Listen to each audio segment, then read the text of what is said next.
ready for the start of the World Cup. We will make our predictions. Everybody makes predictions, different kind of predictions.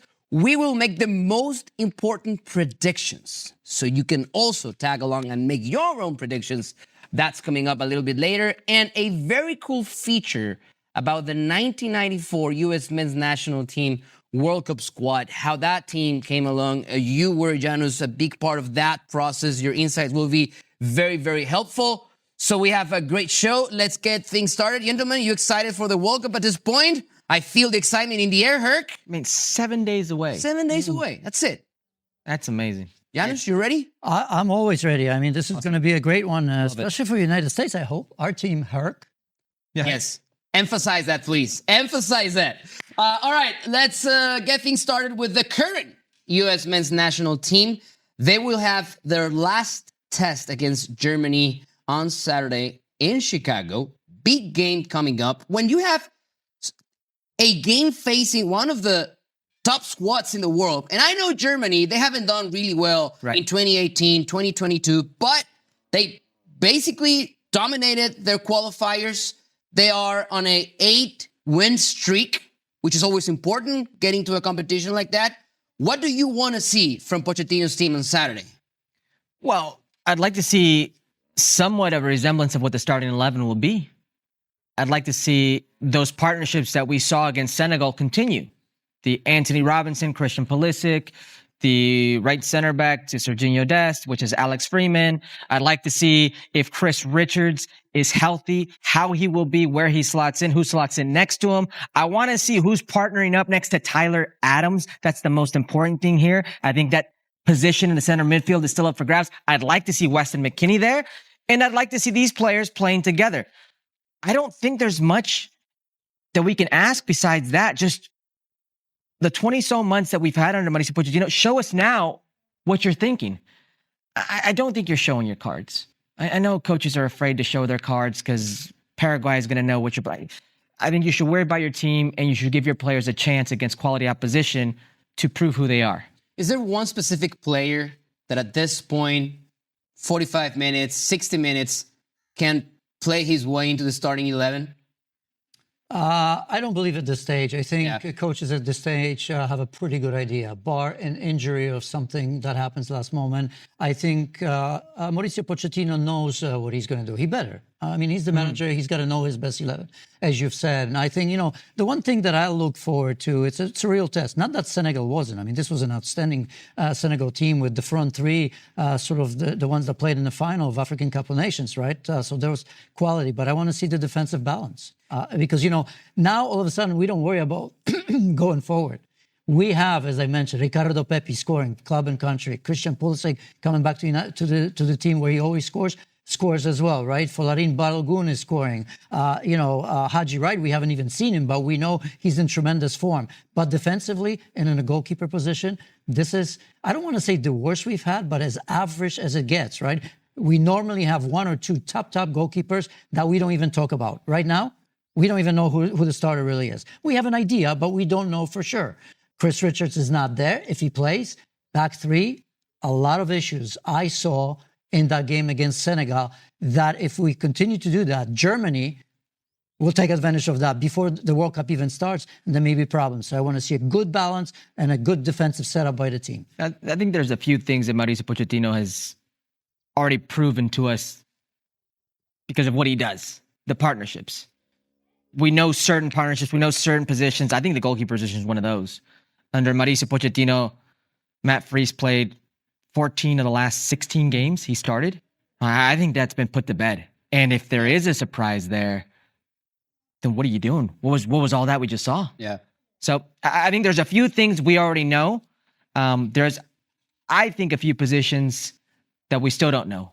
Defensive midfielder, the second 10 next to Pulisic, the partnership with Chris Richards, and the other one is Chris Richards' health.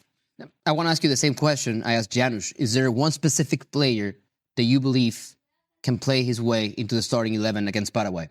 Yeah, I think it's Gio Reyna. I don't think Gio Reyna is a starter on this team right now. Yeah. And he's the player, and given the low block of the team you're going to play, Paraguay, that can slot in and be creative enough in between lines to do something. Right now, he's in the outside looking in. Nobody's going to say he's a starter for this team right now, but he's the one player that I think could be knocking on that door. So this is a game where if you can prove yourself in a setting against players where you feel comfortable enough, because you're a Bundesliga player, if you could do something against a top flight opponent like Germany, I think that's going to open a lot of eyes and hopefully Mauricio Pochettino's. I think he needs minutes. We saw that. He physically wasn't ready. The first 10 minutes on the right-hand side, I think he contributed. But physically, my goodness, Gio was never fast or quick on the turn, but you could tell that he didn't play a lot of minutes. Malik Tillman came in, and it was like night and day, right? And in terms of physicality, at least early in the tournament, that's going to be important. I'd be shocked to see Gio Reyna as a starter, really shocked. Not that he's not capable, but I think there's always that place to play yourself in a tournament. And of course, maybe if you need a creative players towards the end of games, especially in group stage, right, coming in the second half when, let's hope you have possession of the ball, he can contribute that. But I think he's going to have to grow within the tournament. He's nowhere near ready to be in the starting lineup. When you're less than a week away from your World Cup debut as a team, when you face a team like Germany, that's a tough opponent. Where's the line in between facing a team that's going to make things hard for you, or maybe like other nations do, other teams do, facing, and I don't want to sound disrespectful, for an easier team that maybe gives you more confidence before your first game in a World Cup? Janusz? Well, look, I mean, we'd like to see the closest to a starting 11. But I think based on what we saw against Senegal, there's going to be always that little bit of a rotation with one or two players, right? I mean, look at Weston McKennie, of course, he'll play. He'll start in the first game against Paraguay. He came in the second half, so you're probably going to see Tyler Adams. I think if he's going to get another 90 minutes, who knows, because you have to manage that, right? But I think we're going to see those two players in the holding, next to each other, a little bit deeper with Weston McKennie going forward. But I don't know if we're going to see our starting team, but, Germany is a real test. And Herc is right. As I've said, I think Mauricio Pochettino knows his starting 11, but there's always those little doubts if you just want to make sure.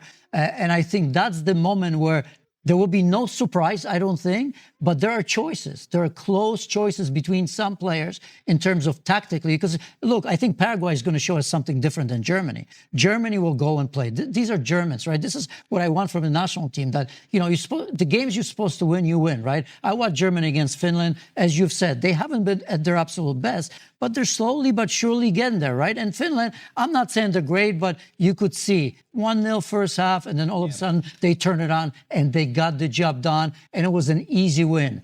For us, a game against Germany always means something. Even though before the game you may think, let's be careful a little bit, but that's how usually you get injured. So I think there's always a point to prove. And imagine getting a result against Germany. Confidence, great. Yeah, the confidence would be great. I think most importantly here is that we're almost 20 months out from the time that Mauricio Pochettino was hired.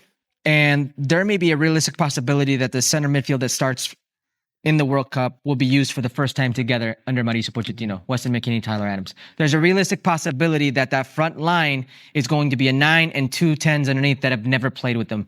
And there's going to be a realistic possibility that it may not be Chris Richards in the back line, and it's 2 or 3 center backs that have never played together. It's a possibility that the guy who sits as a right back, whether it's Alex Freeman, has a Serginho Dest in front of him and has been practicing only for 2 games on how to attack and build out in a line of 5 and how to defend in a 4, so to speak. So there's things that, while it looks easy on paper for Mauricio Pochettino to explain, we've never seen it done. So that's what I'd like to see, how they look. 45 minutes. And then it's regroup, new team, you're working to Paraguay. I understand that players don't want to get injured.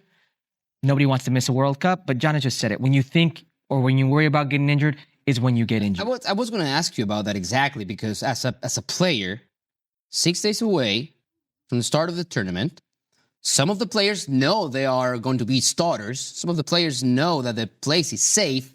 Some of them still want to prove something. Some of them still want to show Mauricio Pochettino that they can be starters. But you don't want to get hurt.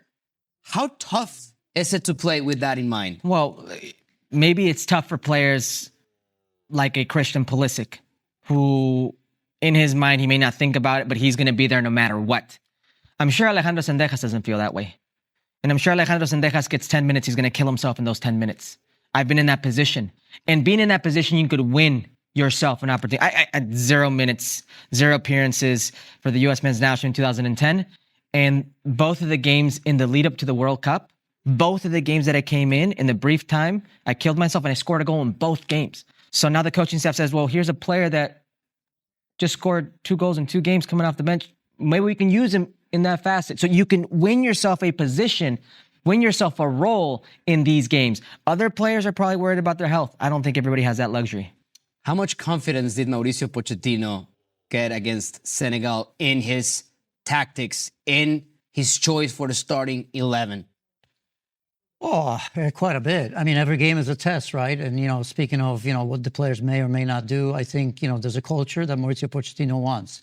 He was, let's not forget what sort of player he was and what sort of manager he is, right? I mean, every game matters. And I think that game was important because it was against a quality opponent, as I've mentioned, who played, most of the key players, especially the players up front that were going to ask you questions, and they did.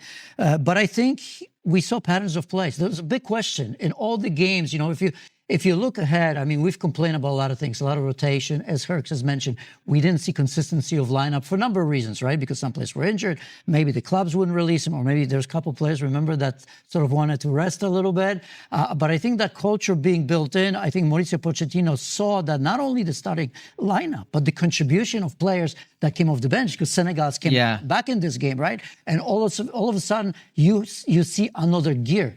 Malik Tillman, that great look, right, on the goal, and Balogun. So I think that's important because we all talk about the starting 11. I'm not as big on that, especially in this World Cup, because the problem with the U.S. team in Qatar was not that we didn't play. We played well, but we played the same team, and we paid the price against Holland. I was commentating in that stadium. Tyler, I mean, a lot of players, Weston McKennie, they ran out of gas. And now you have more rest in between games. That's fair play. But I think in order to win this tournament, you have to play 17, 18, 19, maybe 20 players. And as a manager, to answer your question in a roundabout way, you have to have confidence that you have those players and you can put them out there. And I think he's learned a little bit of that against Senegal. But you know what? He has to confirm that against Germany. One game's not enough. Germany is going to be on par with a Portugal or a Belgium, that type of level of team. And there was something that the U.S. men's national team immensely lacked in those games. Maturity. They were very naive. There were moments where they took it to a team like Belgium. The first 15, 20 minutes were very good. On the front foot, how dynamic they were, but they left themselves so exposed. You can't leave yourself exposed with a team like Germany. I want to see them learn, because even though they played well against Senegal, Senegal had it very easily. Both goals were very preventable, and they forced the U.S. men's national team into individual errors. So I want to see them not be naive. Even though it's 45 minutes, show us who you are.